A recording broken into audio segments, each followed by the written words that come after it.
Meus amigos, é inegável que há um ar de mudança no ar. Na verdade, um ar de desconfiança também. A gente viu a forma como alguns ministros do TSE e do STF lidaram com a questão da transparência nas eleições nos últimos 2 anos.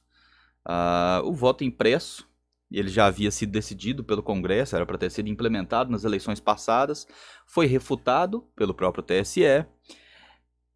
Ano passado, milhões de brasileiros foram às ruas de forma pacífica, talvez as maiores demonstrações pacíficas dos últimos 30 anos. Foram às ruas, pediram o voto impresso, foram tratados como fascistas, como golpistas, como manifestações antidemocráticas pela mídia, por alguns poderosos do TSE também, foram ignorados.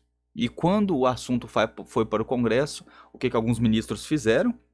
Foram até lá conversar com deputados para que a proposta do voto impresso não fosse aprovada.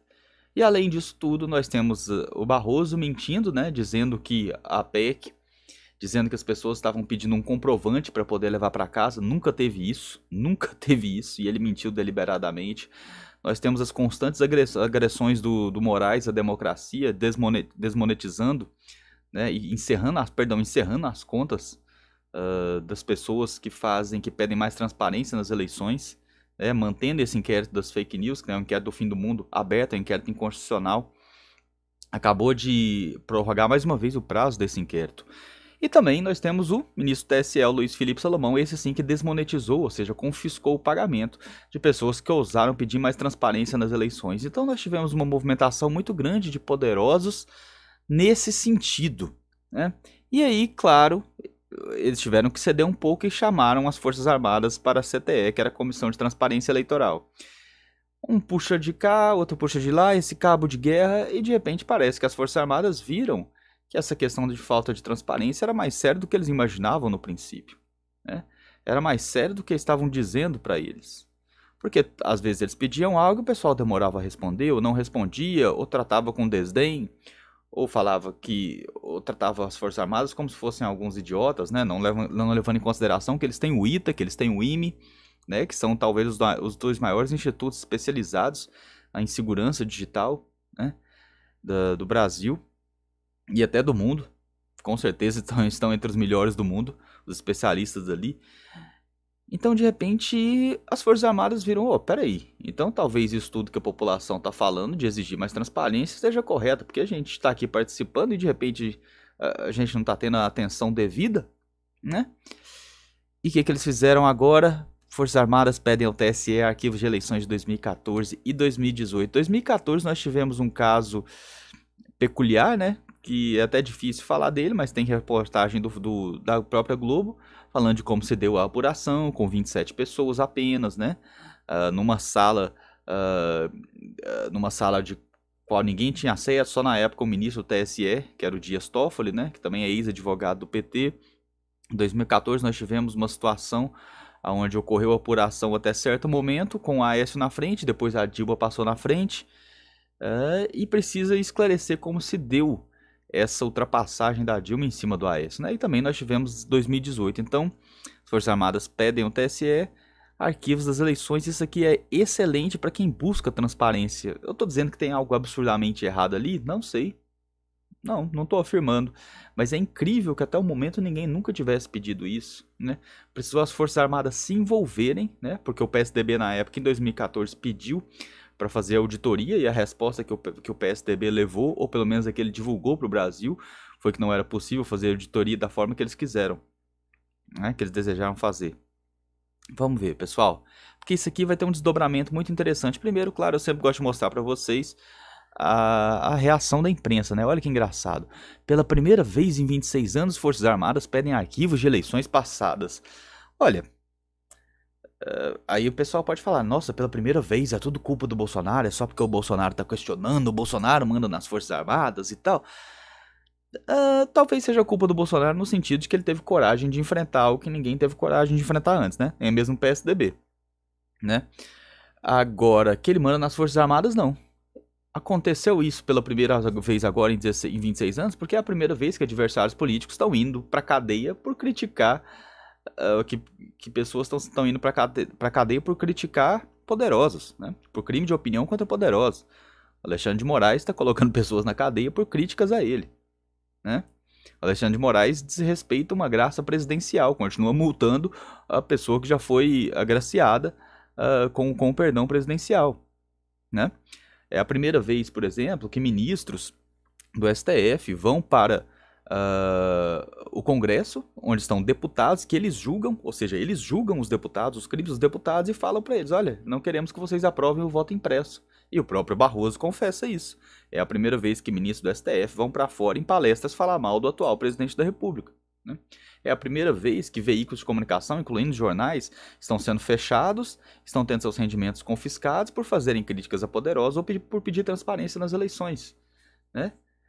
Então é a primeira vez que muita coisa acontece. É a primeira vez que um condenado em 3 instâncias é solto não por ser inocente, mas porque um ministro indicado pela sucessora dele achou que ele deveria ter sido julgado em Brasília e não em Curitiba. E fazendo isso, ele anulou completamente o processo e, devido ao Instituto da Prescrição Penal, não tem como mais processar esse cara, não tem como mais fazer com que ele volte à cadeia por aqueles crimes que foi comprovado em 3 instâncias que ele cometeu. Então vocês estão me entendendo? Né? Então teve muita coisa que aconteceu pela primeira vez. É natural então que nesse momento as Forças Armadas entrem em ação e se sintam no direito de pedir por mais transparências. Por mais transparência. Vamos ver aqui, pessoal. Aqui, ó. As Forças Armadas ainda solicitam acesso ao relatório de urnas substituídas e dados sobre comparecimento e abstenção em cada sessão eleitoral, que é excelente isso aqui. Os militares solicitaram arquivos de imagens dos boletins de urnas emitidos ao final de votação, arquivos com registro digital de voto e log das urnas que registram o que ocorreu ao longo da eleição. Isso aqui vai ser o principal, né? Principalmente para a gente entender a situação de 2014, que eu nunca entendi direito, gostaria de que me explicassem, né, em termos mais leigos, porque eu não sou tão esperto igual o pessoal do Supremo Tribunal Federal, os iluministros, não sou tão esperto igual a eles. Então gostaria que me explicasse em termos leigos como que o Aécio conseguiu, como que a Dilma conseguiu passar o Aécio, né? A mensagem do TSE tem assinatura no ofício datado de 24 de junho. Os militares justificam a solicitação, destacando a necessidade de esclarecer e conhecer mecanismos do processo eleitoral com a finalidade de permitir a execução das atividades de fiscalização do processo eleitoral. Ou seja, os militares estão obstinados a fiscalizar a execução do processo eleitoral. E o mais engraçado é que eles só falam em fiscalizar, eles não estão falando em interferir, não estão falando em esconder. Não, se eles vão fiscalizar e se eles vão auditar, obviamente o que eles vão fazer é tornar público algo, né? A intenção deles é tornar público, e as pessoas que estão sendo contra essa participação dos militares estão sendo contra a publicidade da situação, a publicização da situação, né? Não querem que se torne público. E os militares querem fazer justamente o contrário, tornar público. Como que alguém pode ser contra isso, né? É isso que me deixa indignado, e é justamente a primeira vez que eu vejo alguém atuando para tornar algo público menos público. Então, obviamente as Forças Armadas, né? E você pode ver, quem é que reclama da atuação das Forças Armadas, né? Geralmente é pessoal ligado ao PT. Até agora eu não vi nenhuma pessoa sendo poderosa ou não, que não esteja de alguma forma ligado ao PT, seja tendo sido indicado para o seu cargo, tendo participado juntamente do PT de alguma manifestação, ou de alguma representação, ou de algum movimento social, né? Ou seja, militante do PT. Todos os que reclamam da presença das Forças Armadas no processo eleitoral estão ligados de alguma forma ao PT, incluindo o jornalismo militante, que hoje em dia faz papel de relações públicas do PT. E isso é algo extremamente engraçado, porque a gente já viu aqui que eles não vão abrir mão disso, né? Eles não vão abrir mão disso, e é muito bom que as Forças Armadas participem, o Brasil só tem a ganhar. Não vejo qual que é o problema aqui, a não ser, é claro, que alguma coisa esteja tentando ser escondida aí, esteja tentando esconder algo de nós. Mas eu confio nas Forças Armadas para cuidar disso aí, até porque me parece nesse momento o único órgão imparcial, né? O único órgão cujas pessoas que estão ali não têm rabo preso, por terem sido indicadas, por terem compromisso com a militância, né? Então são pessoas ali que estão realmente preocupadas com o bem do Brasil. E se a esquerda realmente está na frente das pesquisas, se o Lula realmente está na frente das pesquisas, o que ele mais deveria querer é a publicidade, a apuração correta desses votos. Curta, se inscreva, compartilhem. Até o próximo vídeo, pessoal.